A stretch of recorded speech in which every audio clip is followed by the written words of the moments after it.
Yashodanandana Brajajana Ranjana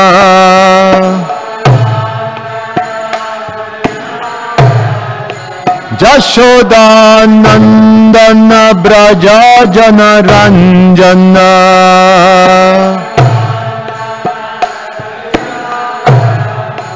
Jamuna Tira Vanachari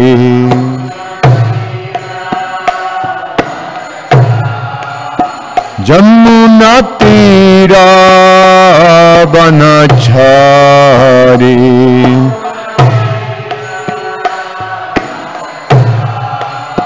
Jaya Radha Madhava Kunja Bihari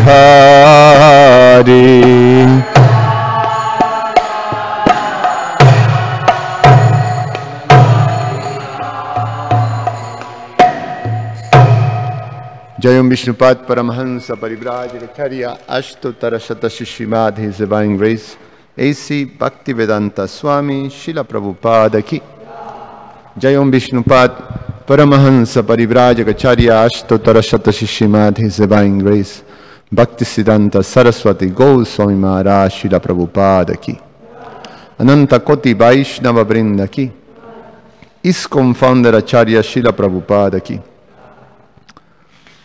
Garantarashimam Bhagavatam Ki Nitai Gaura Premanandi. Oh, glories to the assembled devotees. Oh, glories to the assembled devotees. Oh, glories to the assembled devotees. Oh, glories to Shishi Guru and Shigauranga.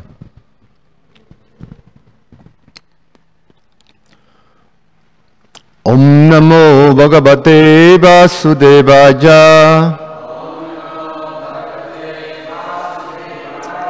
Om Namo Bhagavate Vasudevaya. Om Namo Bhagavate Vasudevaya.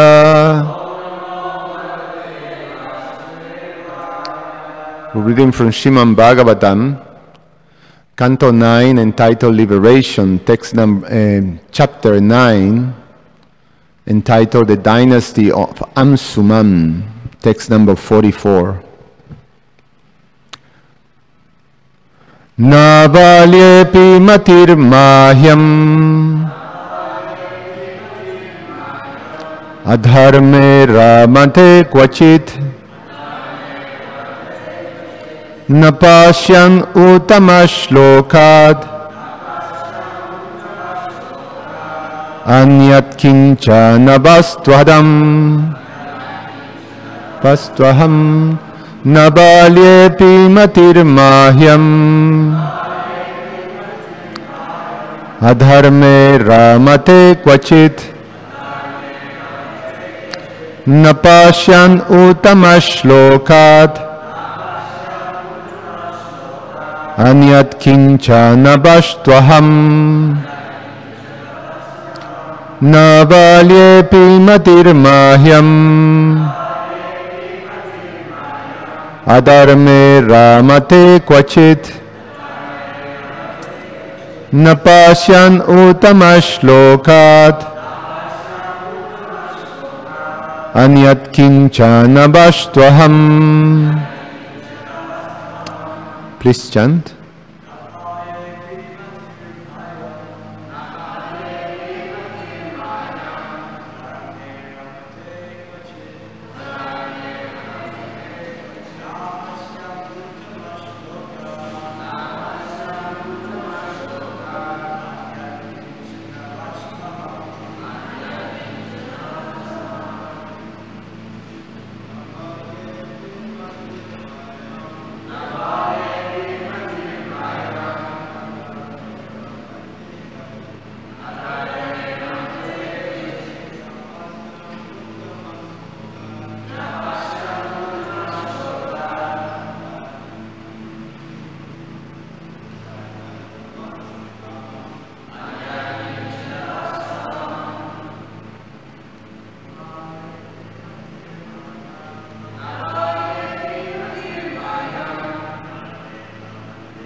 not balye, in childhood, api, indeed, matihi, attraction, mahyam, of me, adharme, in irreligious principles, ramate, enjoys, quachit, at any time, na, nor, apasyam, I saw, utamashlokat, than the Supreme Personality of Godhead,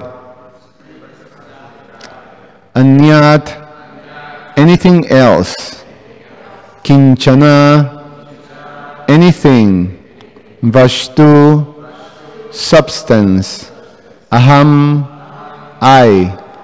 Translation and purport by His Divine Grace A.C. Bhaktivedanta Swami Srila Prabhupada Ki. I was never attracted, even in my childhood, by insignificant things or irreligious principles. I did not find anything more substantial than the Supreme Personality of Godhead. Purport. Maharaj Kwatanga provides a typical example of a Krishna-conscious person. A Krishna-conscious person does not see anything to be important but the Supreme Personality of Godhead, nor does he accept anything within this material world as being unconnected to the Supreme Lord, as stated in Chaitanya Charitamrita Madhya 8:274. Esthavara Jangama dekhe, na dekhe tara murti, sarvatra hai nija ishta deva spurti.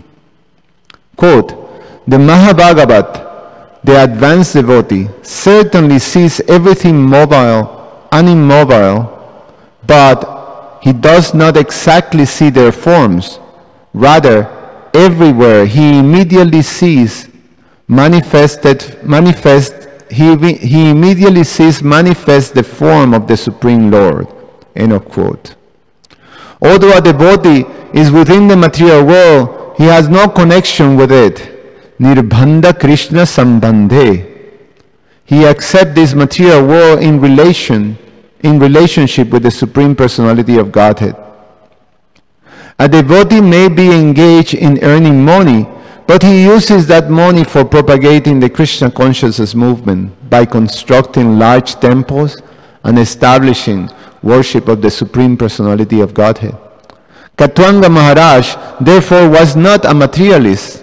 A materialist is always attached to wife, children, home, property, and many other things for sense gratification. But, as stated above, Katwanga Maharaj was not attached to such things, nor could he think of anything existing without the purpose of the Supreme Lord. Ishavashyam idam sarvam. Everything is related to the Supreme Personality of Godhead. Of course, this consciousness is not for the ordinary person, but if one takes to the path of devotional service, as prescribed in the Nectar of Devotion, he can be trained in this consciousness and attain perfect understanding. For a Krishna-conscious person, nothing is palatable without a relationship with Krishna. Na balyepi matirmahyam adharme ramate kvachit nipashyan utamashlokat anyat kinchana bhashtvaham. I was never attracted even in my childhood by insignificant things or irreligious principles. I did not find anything more substantial than the Supreme Personality of Godhead. Om Agyana Timirandasya Jananjana Shalakaya Chakshur Ummilitam Yena Tasmai Sri Gurube Namaha. Namo Om Vishnupadaya Krishna Pisaya Bhutale Srimate Ramapaswami Iti Namine. Namo Om Vishnupadaya Krishna Pisaya Bhutale Srimate Bhaktivedanta Swamin Iti Namine. Namaste Saraswate Deve Gauravani Pracharine Nirveshesha Shunyavadi Pashatyade Shatarine Vanchakalpatarubhyascha kripasindubhyacha patitanam pavanebhyo vaishnavebhyo namo namaha. It's a very nice session, and important too, because Prabhupada uses this example of Maharaj Katwanga several times to highlight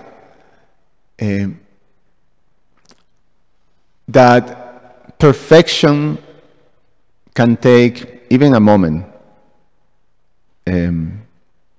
It depends on the person's state of consciousness. And in the case of Maharaj Katwanga, we see he himself is describing what is this stage of consciousness that allow him to, in a moment, actually obtain full perfection. And he explains in a previous verse, actually his background, the culture that he received from his family, from his lineage, and also the type of character that he had throughout his life, from childhood. So, in the previous verse, he described that the Brahminical culture was the most dear thing for him.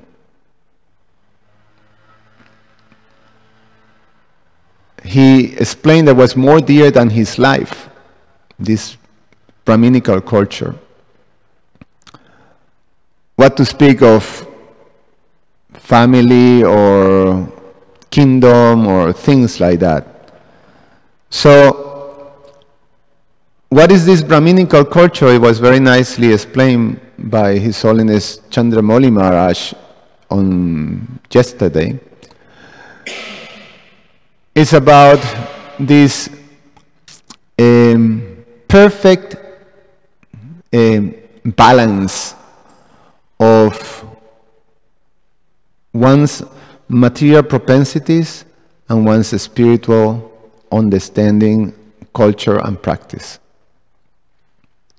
Prabhupada defined this Brahminical culture, or perfect culture, as Daivi Vanashram.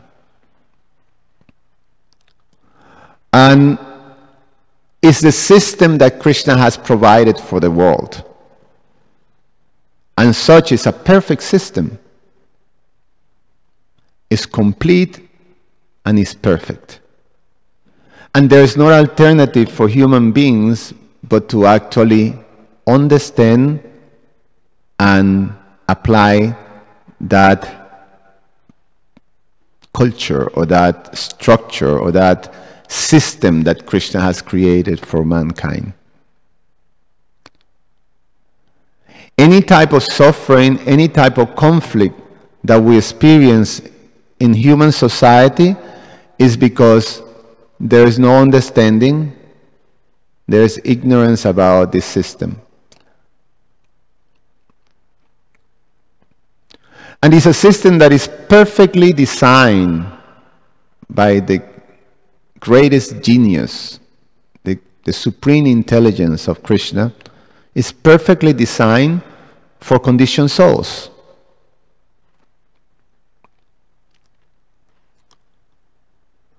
What is the situation with conditioned souls? When we come to this material world, we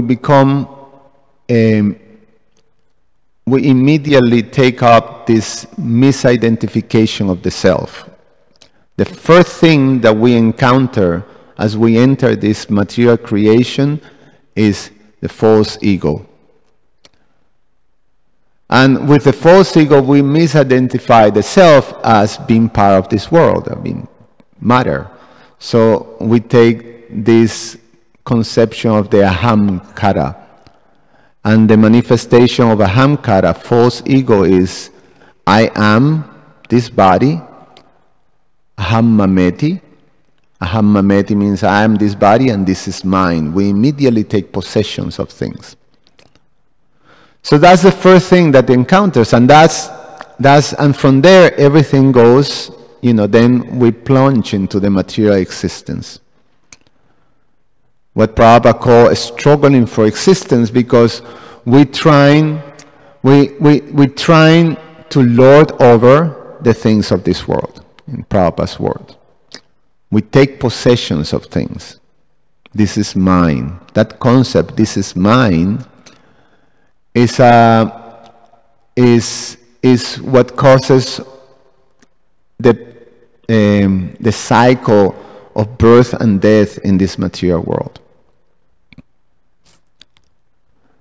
And thus Krishna designs exactly a perfect system that is suited for that type of situation, for that type of consciousness, that takes into consideration that the living entity starts with this misconception. So you have to create something that accommodates that. So Krishna does that.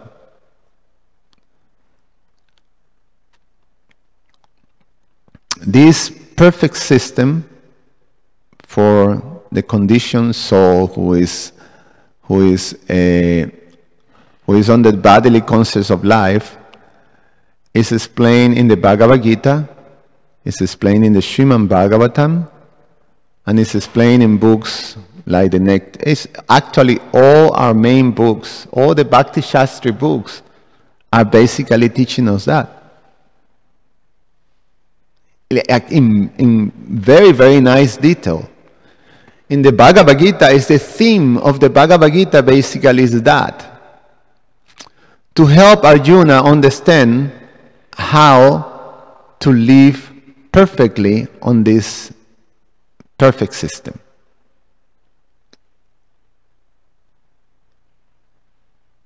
In the Srimad Bhagavatam, we got examples after examples after examples of personalities who live in perfect harmony with this perfect system. In the Sri Upanishad, it gets in a very fantastic detail and almost like, pretty focused on, it's like you have all these sutras or codes, these verses that explains, or that a sutra is explained, that is, you put in a code books of knowledge. You can actually take so much, it goes so deep. So each of these mantras that appears in the Sri Upanishad is leading us to understand this perfect system too. It's basically the theme of that book too. And then we have the Nectar of Devotion, in which also Srila Rupa Goswami give very nice explanation about this perfect system. And of course we have the Nectar of Instruction that give us the means, the things that we have to do to be able to come, to be able to embrace this perfect system. So with these books, then we can establish a system of education that would train us in how to not only understand, but also adopt and embrace this perfect system. And once we are in that, once we have full embrace, once we are perfectly situated in this system, Krishna's system, then just like Maharaj Katanga, we can be ready to achieve perfection. So, what is that system? There are terms that are defined, there are different terms that are used to define this system. In the Bhagavad Gita, the term that is highlighted is Nishkam Karma Yoga. Nishkam Karma Yoga. Prabhupada also, the term karma yoga is used, like in the 5th chapter, then karma yoga is equated to devotional service. Devotional service. So, but specifically, we know that there are different levels of karma yoga, and the desired level that fits into Krishna's perfect system is this Nishkam karma yoga. In the Sri Upanishad, the term is used as a Ishavasya principle, the Ishavasya principle. In the Srimad Bhagavatam is described as Param Dharma. And in the Nectar of Devotion, Srila Rupa Goswami uses these terms of Yukta Vairagya. Yukta Vairagya. To, each one gives certain aspects of this perfect system. In the Sri Upanishad, in the second mantra, it is explained that there is no alternative for mankind for this only this system. It's the only alternative. There's no choice. Either you do it and you live for 100 years with prosperity, happiness, and an elevation of one's consciousness to Krishna consciousness. One live happily in Krishna consciousness. Or be completely miserable and then being sink into the dark regions of ignorance, as per the Ishopanishad. So much that the Ishopanishad calls those who makes the choice either by ignorance or by whatever, knowing or unknowingly, you are outside this perfect system. In the Ishopanishad is called that they are the killers of the soul. The killers of the soul. So there is no alternative. This is the alternative. One wants to be happy in this world, even if you make calculations materially, you want to be happy, there's only one alternative. The rest is just good luck. Just experience the misery of the material world. The material world is designed to be miserable. It's miserable because it's incompatible to us. We are an eternal being placed in a temporary world. So the incompatibility immediately creates, everything that we experience is incompatible to our being. So it's been sealed or is being declared as Dukhalayam. Is Dukhalayam full of miseries because it's asaswatam, it's temporary. We don't relate to temporary things. We only relate to things that are eternal, because that's the constitution of the self. So this principle of Yukta Vairagya or Nishkam Karma Yoga is very important to understand for us. And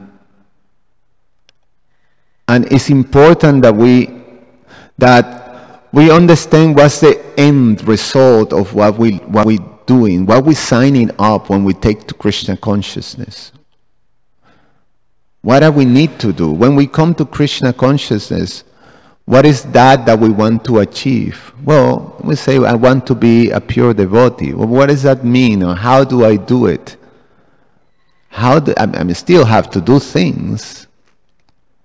Krishna brings that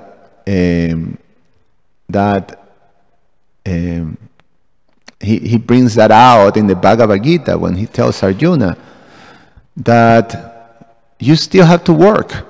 You can't stop working. You can't stop working even for a moment. So you have to do things. So if you have to do things in the material world, and there's this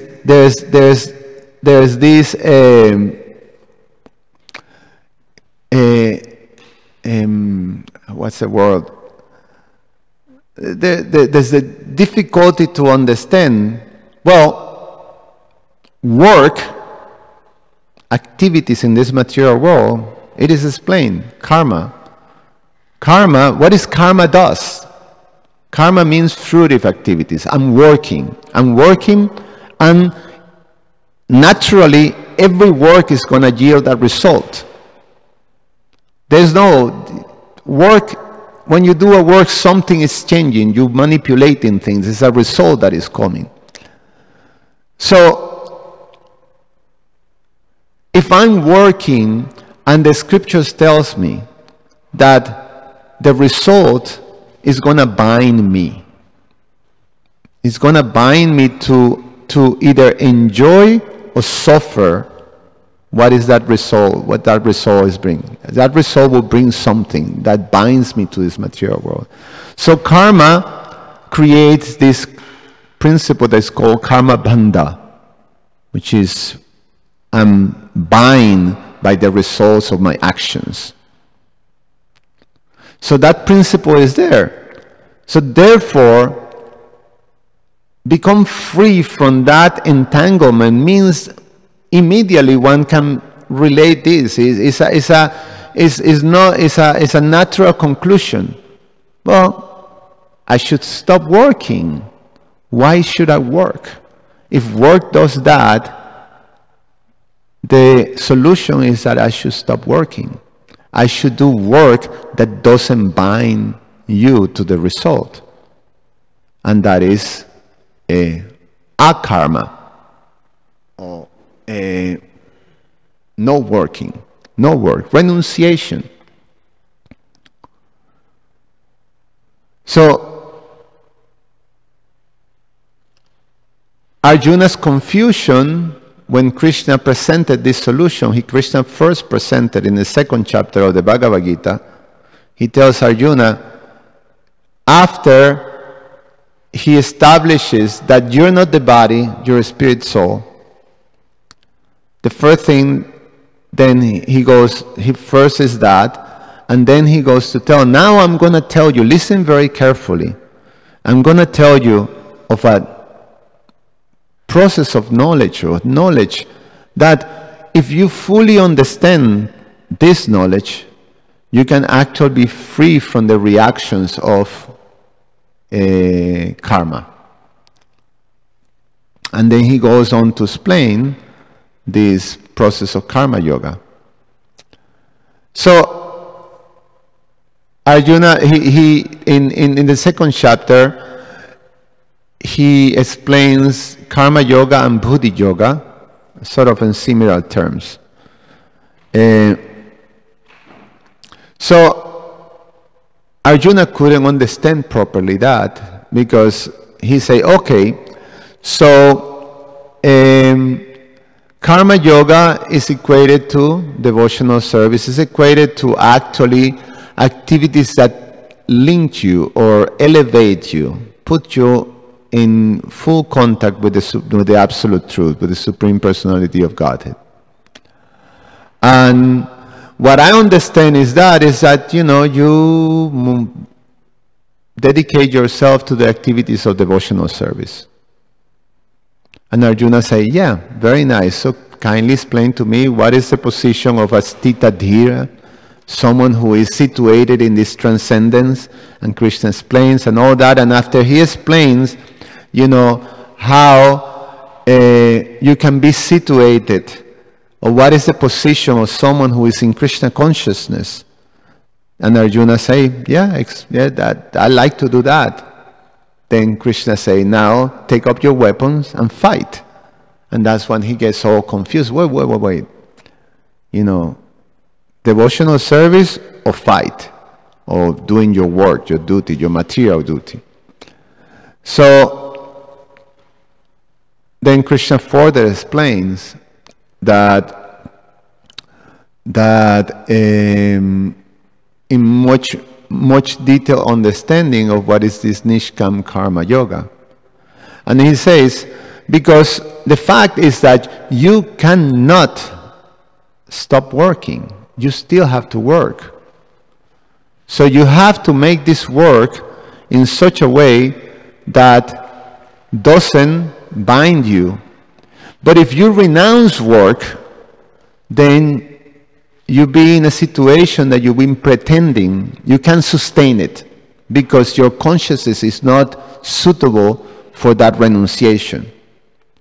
And then in the 6th chapter, Krishna concludes, that's when Arjuna finally started to get, oh, I get it. After 6 chapters, when Arjuna started to get what is this karma yoga principle. Because the oxymoron of having karma and yoga together, karma binds you to the world, yoga elevates you and connects you to the Supreme. So these are two opposite things. So now you put them together in a system that takes material propensity, work in the material world, and connection to Krishna. Spirituality and material together. And Arjuna finally understands it when Krishna says that if you have attachments, as long as you have attachments in the 6th chapter, as long as you have attachments and as long as you have desires, work or this process of Nishkam Karma Yoga is a process that is suitable for you. If you renounce your work and you still have some traces of desires or attachments, then you will find yourself while performing the activities of renunciation, then things will come into your mind. You will still remember, you will still be sort of disturbed, and therefore you be a pretender. To be in renunciation, you have to be completely free from material desires and from attachments. To fully renounce, to renounce work. So, therefore for you, Arjuna, which is us, the regular conditioned souls, the path is this path of work in Krishna consciousness. The same oxymoron of matter and spirituality together is explained in the Sri Ishopanishad. You have avidya and vidya simultaneously being cultivated. Vidya is described as this Ishavasya principle, to have an understanding of the Supreme Lord is complete and perfect. Om Purnam and Adam Purnan Idam. He's complete and perfect, and everything that emanates from him is perfect and complete. And then this Ishavasya Sarvam Idam, that the whole creation belongs to him. Everything belongs to him. And he provides for us our quota. He provides for all of us. He is the maintainer and the provider of all the living entities. And every living entity has a quota that is provided, that is perfect for each one of us. Our quota is perfectly suitable. Perfect, complete, perfect. And one have to be one who is in vidya or knowledge, embraces these with gratitude and with, peaceful mind.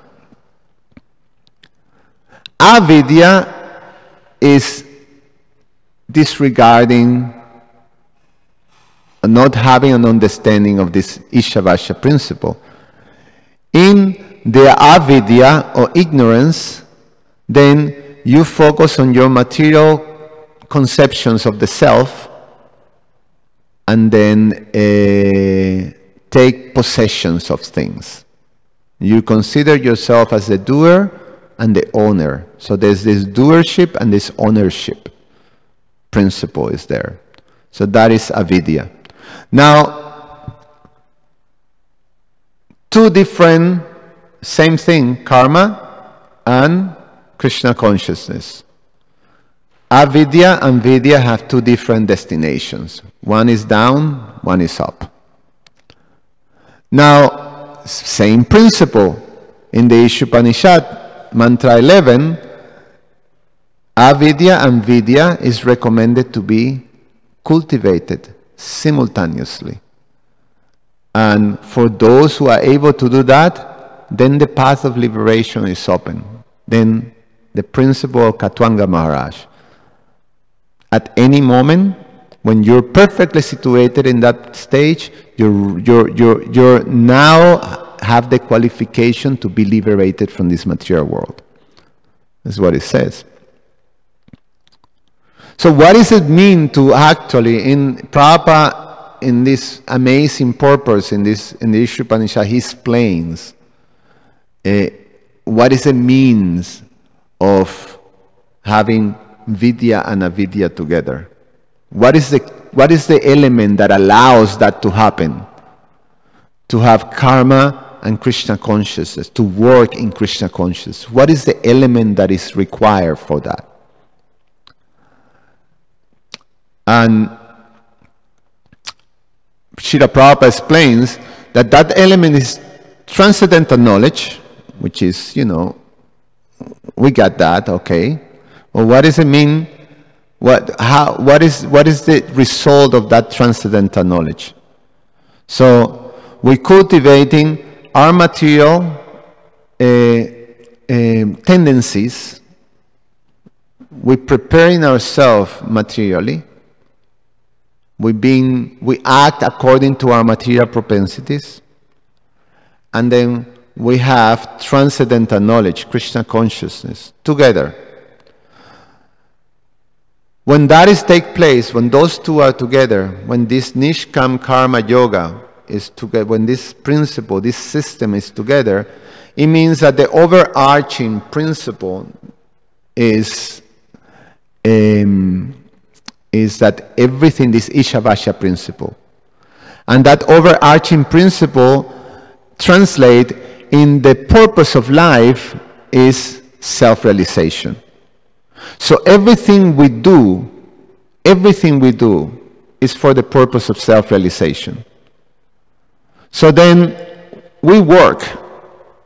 Whatever we do, whatever activity we do, it has to be for the purpose to support self-realization.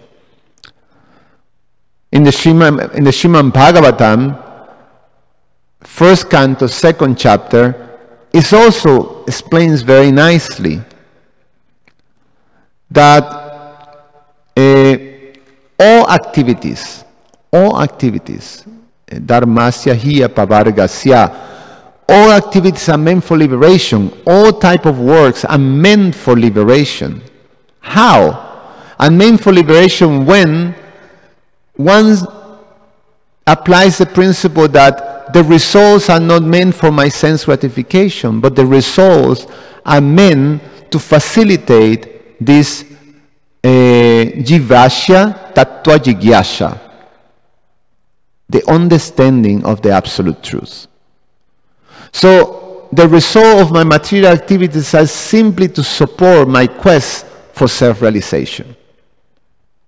And that is how this principle works.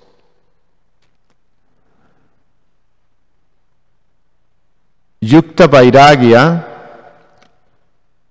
this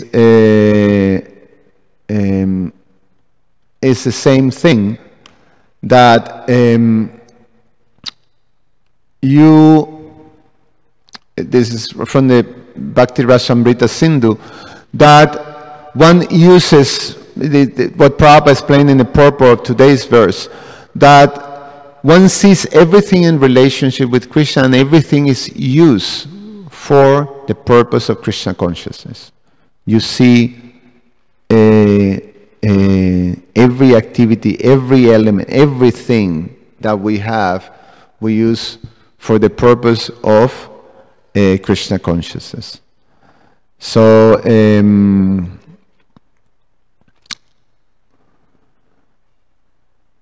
Nirvanda, that what Prabhupada used that term, Nirvanda Krishna Sambandhe, that we use everything is attached to Krishna, which is a Ishavasya principle.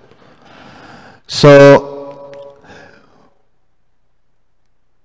if we perform activities without the overarching Ishavasya principle, then the purpose of life becomes, the purpose of work becomes sense gratification. And that's what is karma by itself, or avidya. And that's what we have to avoid. We have to learn this system of working in Krishna consciousness. We have to learn, we have to be trained in this principle. And Srila Prabhupada, at the end of the purport, he says that this consciousness is not for ordinary persons. Ordinary persons are being forced by ignorance to act for sense gratification.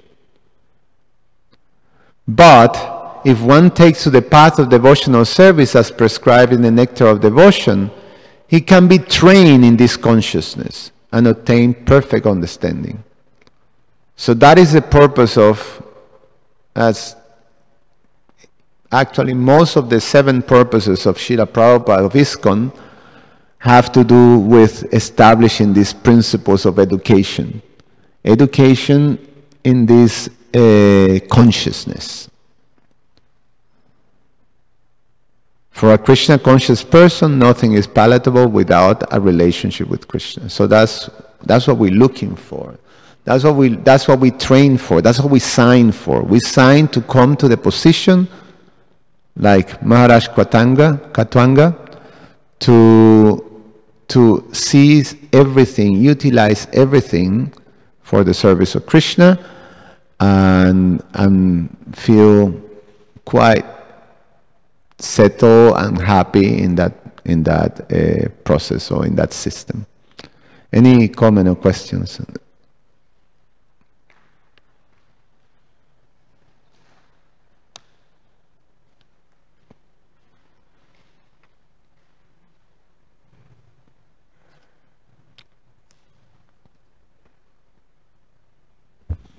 Hare Krishna. Hare Krishna. Thank you for class. That's a really nice presentation. Really put together a lot of the books I've been studying for the last year, all in one presentation. And the last couple weeks I've been meditating on the 3rd chapter of Bhagavad Gita, 3rd, 4th, and a little bit of the 5th chapter. So you really presented this concept of proper engagement, proper action really nicely.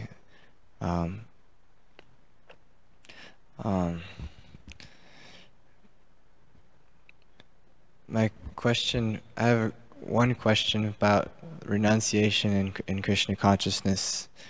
I think it's like kind of the basis of the point of proper renunciation. So it seems like there's a big difference between that, like what we think of as renunciation and what just renunciation alone.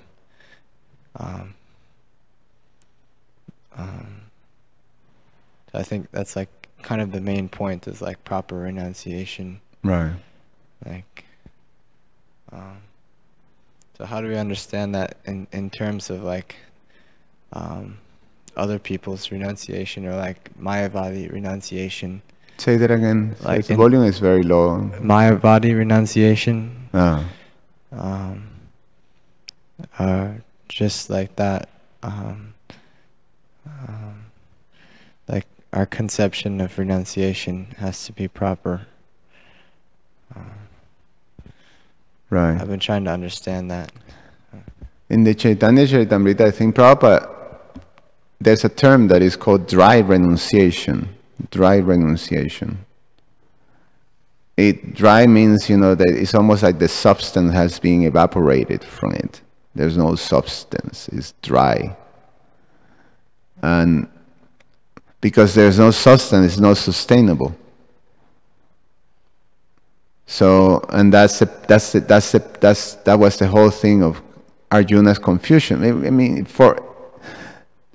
because this is a difficult thing to immediately grasp, and even as devotees, we go through a whole, we go through that conflict, especially when you take to Grihastha ashram, that you have to deal with material things. You have to have a job, you have to have a house, material possessions, etc., etc. How you can have all that is not necessarily, a job that, you're not worshipping the deities or distributing books or preaching. You may be, writing something or selling something or, whatever. How can that be connected to Krishna? It's not an easy thing, and then sometimes you find yourself, I'm not meditating on Krishna when I'm dealing with this business and things like that. So it's not an easy thing to understand both work and renunciation. They're two different things. One negates the other one. You can have both at the same time. You cannot renounce something and have it, right? So that's the difficulty. And then you get this concept that actually you have it and you renounce it too, simultaneously. So that's what we have to grasp, how that can be done. You don't change anything. You just do it according to this whole concept, consciousness, system. So we do have to learn it. We have to learn a whole system. And that system requires, something. The first thing that it requires is that we start to purify ourselves from the material conceptions that we have. We have to come to understand that, and start to feel also connected to who we are, a spirit soul. So to get to that is, you get to be trained. Now, for Mayavadis, there's no alternative. The alternative is that they will come down. It doesn't matter how high they go. They can even go all the way to liberation from material existence. They can obtain this impersonal liberation, and they will fall down from that, according to Lord Brahma. They will fall down. They will obtain the highest goal of liberation and then fall down. Because that according to Lord Brahma, that liberation is contaminated. The intelligence that led you to that liberation is polluted. What is it? What is that famous verse? Aruhya krichena padam padantatat padanti ado nadrita yusmangan vijaha. But it say jene ravindaksha bimukta maninas Vimukta maninas is that in their mind, they think, okay, we did it, I'm liberated. But it's in their mind because their intelligence, Tvayiyasta Baba, Avishuddha Buddhaya. Their buddhi is Avishuddha, is not pure, is polluted. So even though Aruhya Krichena Padam Padam Tata, after many, many austerities and sacrifices and all that, they achieve the supreme destination that they concocted in their minds. Padanti adho nadrita yushman angrajaha. Very soon they will fall down again because they neglected the lotus feet of the Lord. So it's unsustainable. It's pretending. It's pretentious in one sense. You know, and there's many examples of these, you know, supposed great yogis that at the end Prabhupada said, and then, you know, come down from the Himalayas to do some welfare work and, you know, that type of thing. So they're still getting involved in work. So there's no alternative. And that's what the Ishopanishad say. There's just no alternative to that. Either you do it and elevate, or you just keep continuing this material world. So it's quite something. I mean, that also highlight how fortunate we are. What idea I have that we're getting the highest, the king of all education. I mean, one thing, okay, this sounds nice, the Hare Krishna, let me see what this, you don't even have an idea what we're actually entering into. It's amazing how magnanimous Srila Prabhupada, Lord Chaitanya, Krishna, the disciplic succession, is. Any other question? Krishna. Okay.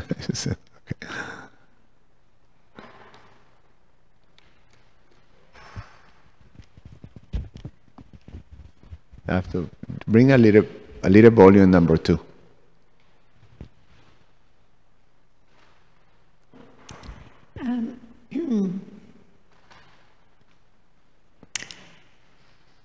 In this verse, Maharaj Khatvanga is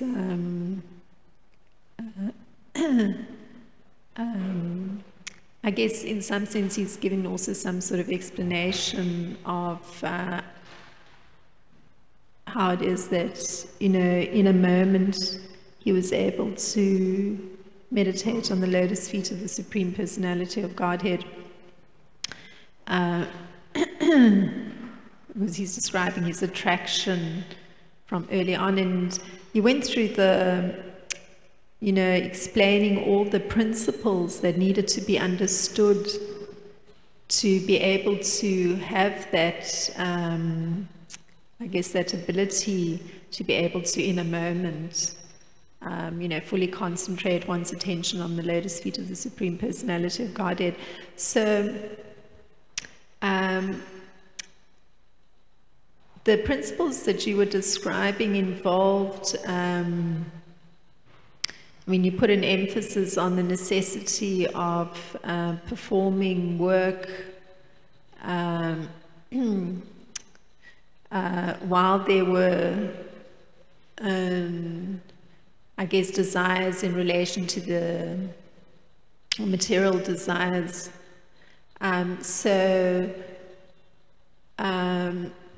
That elevation or that training in consciousness that you put an emphasis on, that's what's going to allow one to look at that work in a different way. I guess that would be the question, because you were pointing out how difficult it may be that one is actually, when one's performing work that may not be at all, the activities of elevating consciousness, activities like worshipping the deities. So then when one's performing that kind of work that's not specifically those kind of activities, the ability to see that work in relation to the principles that you outlined that are helping the consciousness to view things from the perspective of things in relation to Krishna, then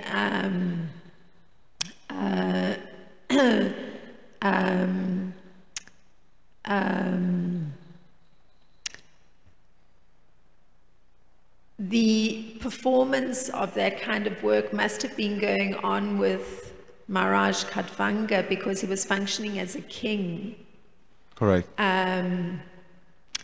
So would one understand that he had integrated those kind of principles that you'd outlined in the class so well that in the performance of his work it was very simple to shift like he had fought a big battle with the demigods on behalf of the demigods for a long time.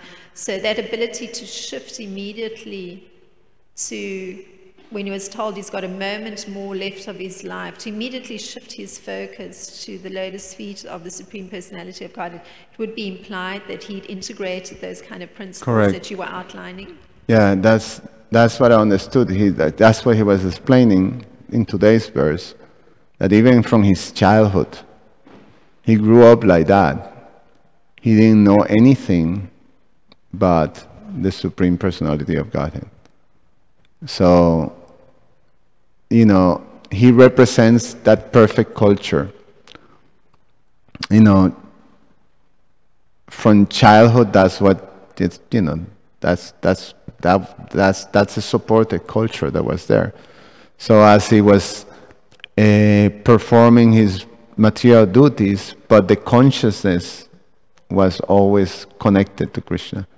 So that's, we come in a different culture, in a culture of ignorance, and we have to be trained. We don't have a supportive culture like the dynasty of the sun, all these saintly kings, so yeah. So the whole principle is a principle of that's why it's so important what these purposes of ISKCON, of educating the masses of people in these principles of the teachings of the Bhagavad Gita and the Srimad Bhagavatam, like Prabhu said, to counteract the first of the purpose, a systematic training and education in the principles that taught in the Bhagavad Gita and the Srimad Bhagavatam, to counteract the influence of this age of Kali in the masses of people.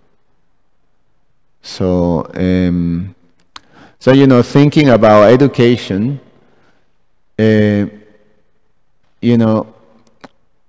we focus on the spiritual principles, Brahminical principles. We want to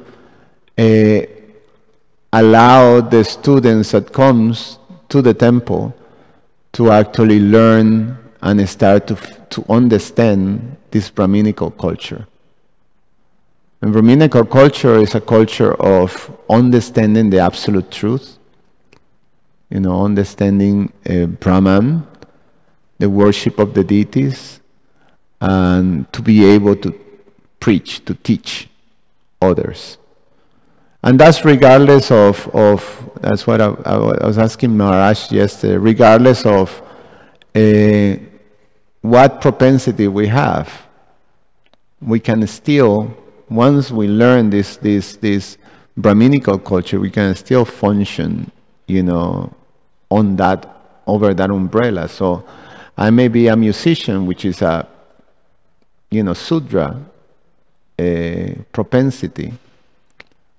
And and I can perform music, but I may not have a natural inclination for Brahminical activities. I have to be, regulated like that.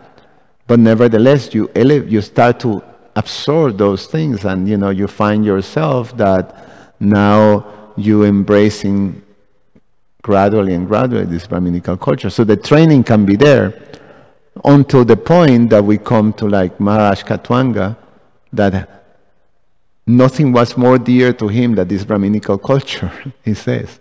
Although he was a king, a Kshatriya. He was not a Brahmana, he was a Kshatriya. But nothing was, not even his life was more dear to him than this Brahminical culture. And that's what we have to, the Brahminical culture is this: Srimad Bhagavatam, worshipping the deities, preaching, helping others, that type of thing. So nothing is more dear to us than this.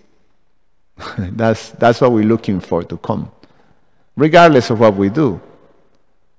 And that's the training. That's the basis of that change of paradigm in our culture comes from. That's what we come to the temple to get. So that's how we see, more or less our mission like that. Right? Okay? Back to Alex, Prabhu.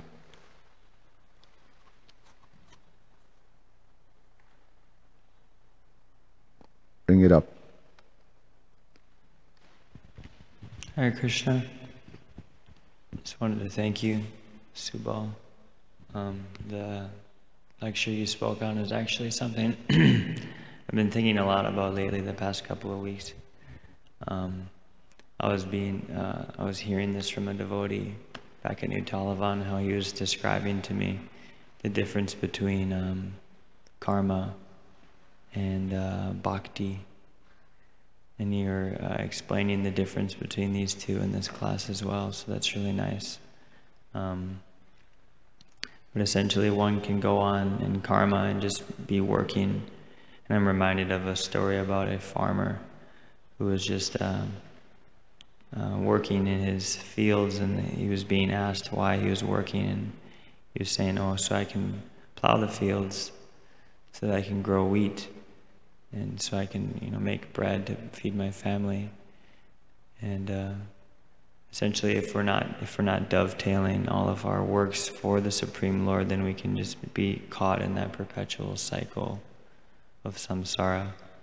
And you're asking like the difference between those two in faith, or in karma and bhakti. And of course the difference between the two is faith, that we do have to do our duties for the pleasure of the Lord. And ultimately it comes down to that, having that ultimate shraddha, that whatever we may do has to be a sacrifice for Him. And if not, it binds one to this material world. Yeah, the element of faith is, there's these two things, faith and transcendental knowledge. And they're both like two tracks. So, what is it? Prabhupada said, faith without knowledge is fanaticism. So, and knowledge without faith is mental speculation. So, these two things are necessary. So for us, faith won't take us too far if we don't dive into understand the philosophy of Krishna consciousness. Because we don't have that. We've been for our whole life trained how to be a materialist. We don't have much training of how to be Krishna consciousness. What does it mean, So we need to study very carefully. We need to hear. We need to think. We need to dive into transcendental knowledge. And that have to go side by side with our faith. Like that. we can't neglect either one. So it's important to, especially, Prabhupada established it like that. He said he wrote his books for us to read. It's important that we take this Bhakti Shastri in the beginning of our Krishna consciousness, this Bhakti Shastri very seriously, and then go on to the next, Srimad Bhagavatam, and then Chaitanya Charitamrita, Bhakti Vaibhava, and Bhakti Vedanta, like that. So, but we have to because that's when I didn't have much time to prepare for the class, but when I read, it's something that it came immediately, the highlighting this point that this is what you learn in these 4 books. You really dive into it. They're so connected. Prabhupada is brilliant. The whole thing that Prabhupada gave us is a Shakti Avesha avatar. It's like Krishna's perfect system. Prabhupada gave us a perfect, suitable system. Perfect. Brilliant. Brilliantly perfect. So we have to take advantage of it. We, sign for it. Bhakti Shastri, to study deeply, you can do it in 1 year, you can do it in 2 years. I mean, you can go on and go on and go on. But even minimum that, everybody should do a Bhakti Shastri. And then, continue on. That fortifies our faith. With that, I should finish. Thank you so much. Garantara Shriman Bhagavatam ki jai.